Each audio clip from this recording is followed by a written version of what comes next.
Halo guys, saya Latifa Kamelia. Nah, video kali ini kita akan membahas soal TKA kimia yang kemarin sudah kalian kerjakan. Gimana? Kemarin mengerjakan soalnya susah atau susah banget? Nah, simak video ini sampai selesai ya. Kalian juga bisa mencatat poin-poin penting yang ada di video ini. Yuk, let's go. Soal nomor 1. Suatu larutan dibuat dengan melarutkan 5,8 gram NaCl dengan Mr 58,5 ke dalam 200 ml air. Jika larutan dianggap ideal, berapakah konsentrasi molaritasnya? Nah, jika ada soal perhitungan seperti ini, langkah pertama yang harus kalian lakukan adalah menulis apa saja data yang ada di dalam soal tersebut. Pertama, kita ketahui ada 5,8 gram NaCl, berarti massa NaCl 58,5 gram. Kemudian Mr NaCl di sini juga sudah diketahui, yaitu 58,5 gram per mol. Ada lagi satu data, yaitu dilarutkan ke dalam 200 ml air, berarti volumenya 200 ml. Kita jadikan liter menjadi 0,2 liter. 200 dibagi 1000 menjadi 0,2 liter. Langkah pertama, kita hitung mol NaCl terlebih dahulu. Kita ketahui rumus mol adalah massa per Mr. Jadi 5,8 massanya tadi ini dibagi 58,5 Mr ini.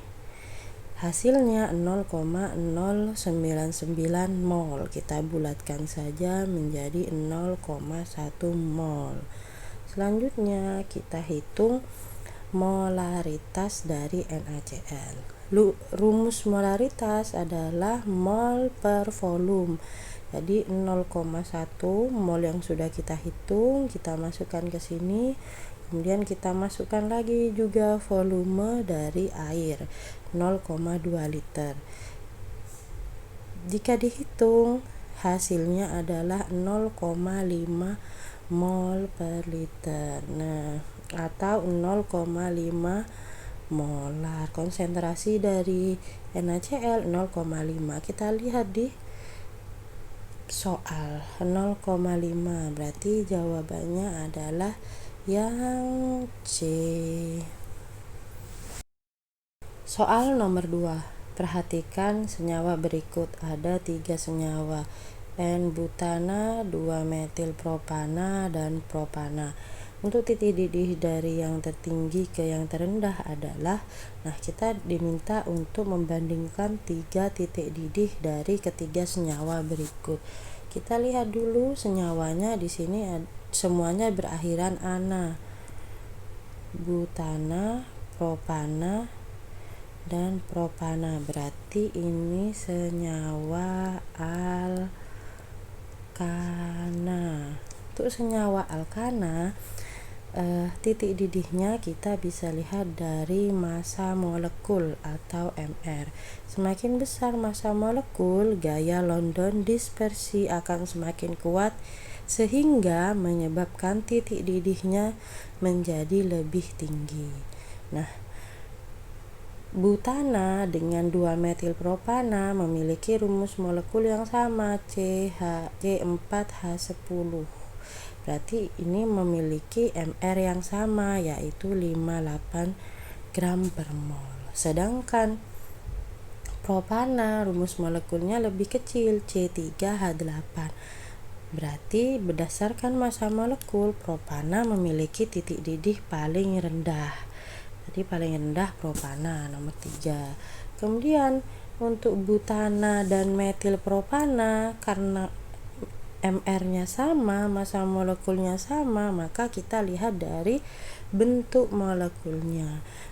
Bentuk molekul struktur lurus, titik didihnya lebih tinggi dari yang bercabang karena luas permukaan untuk berikatan lebih besar yang lurus. Ini saya sudah berikan strukturnya N-butana dan 2-metilpropana. Ternyata N-butana strukturnya lurus, sedangkan 2-metilpropana dia memiliki cabang, sehingga titik didihnya lebih tinggi N-butana. Secara urutan berarti N-butana, kemudian 2-metilpropana, kemudian propana. Dari hasil ini coba kita lihat di pilihan jawaban adalah yang A. Kimia mudah dan menyenangkan, bukan? Masih semangat kan? Kita lanjut soal nomor 3. Dalam eksperimen, 2 mol H2 bereaksi sempurna dengan 1 mol O2 menghasilkan 2 mol H2O. Kita diminta pernyataan ini benar atau salah. Nah, dilihat dulu. H2 bereaksi dengan O2 menghasilkan H2O. Kita bisa tulis reaksinya seperti ini. Kemudian jumlah molnya kita tuliskan untuk cek reaksi ini benar atau salah. 2 mol H2 berarti H2-nya ada 2. Kemudian O2-nya ada 1 mol. H2O-nya ada 2 mol. Tunggu dulu. 2 mol. Nah, untuk mengetahui reaksi ini sudah benar atau tidak, kita harus menjumlahkan jumlah atom di sebelah kiri panah dengan di sebelah kanan panah, jumlahnya harus sama. Jadi jumlah H di sebelah kiri ini ada 2 sama 2, berarti H di sisi kiri 4. Di kanan H juga 4. Ini sama. Kemudian O di kiri ini ada 2, sedangkan di kanan ini O1 kali 2 juga 2. Jika jumlah atom kanan dan kiri itu sudah sama, berarti reaksi ini sudah setara, berarti reaksinya sudah benar. Jawabannya adalah benar. Mudah bukan? Soal berikutnya, nomor 4. Ini tentang titrasi asam dan basa. Dalam titrasi 50 ml larutan NaOH 0,1 molar dengan HCl 0,1 molar, siswa mencatat volume HCl yang dibutuhkan untuk titik ekivalen. Pernyataan yang benar adalah, kita diminta memilih pernyataan yang benar, bisa lebih dari satu jawaban. Kita tulis dulu apa yang diketahui dari soal.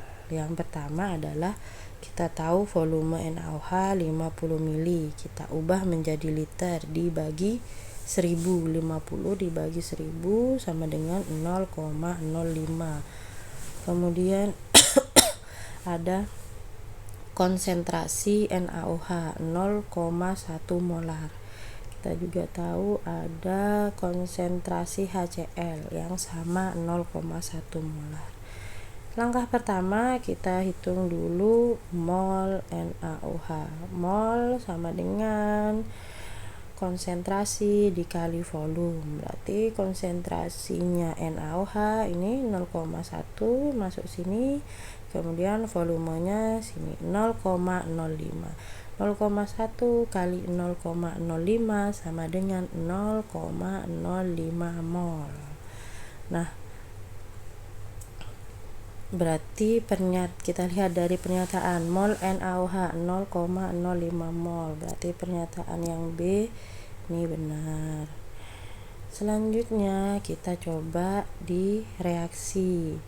Ini adalah reaksi antara asam dan basa kuat. Jadi NaOH bereaksi dengan HCl menghasilkan NaCl dan H2O. Karena reaksi ini sudah setara, jumlah atom kanan dan sebelah kiri ini sudah sama, reaksi ini sudah setara. Berarti mol NaOH. Jika mol NaOH 0,005 mol, maka karena perbandingan 1:1, mol HCl juga sama 0,05 mol. Kita lihat di pernyataan. Volume HCl. Berarti kita hitung volume HCl. Rumusnya masih sama. Volume sama dengan mol dibagi konsentrasi. Mol ini masukkan 0,05, kemudian konsentrasinya tadi ini 0,1 dibagi menjadi 0,05 liter dikali 1000 berarti 50 mili. Kita cek di pernyataan, berarti volume HCl 50 mili juga benar. Kemudian kita cek lagi pada pernyataan yang C, pH pada titik ekivalen adalah 7. Untuk menjawab ini kita perlu mengetahui senyawa yang beraksi, apakah basa kuat, basa lemah, asam kuat, atau asam lemah. Nah ya, karena yang bereaksi adalah NaOH yang basa kuat dan NaCl yang asam kuat, ini netralnya, reaksi netralisasinya akan berada pada titik ekivalen, yaitu pH-nya 7 karena menghasilkan garam dan H2O. Nah, berarti yang pilihan C ini juga benar. Yang D, karena volume HCl tadi kita menghitung 50 mili, di sini 100 mili, ini berarti salah. Kemudian titik ekivalen tercapai sebelum 50 HCl, ini juga salah. Berarti dari jawaban soal nomor 4 ada 3, A, B, dan C. Kimia mudah dan menyenangkan, bukan?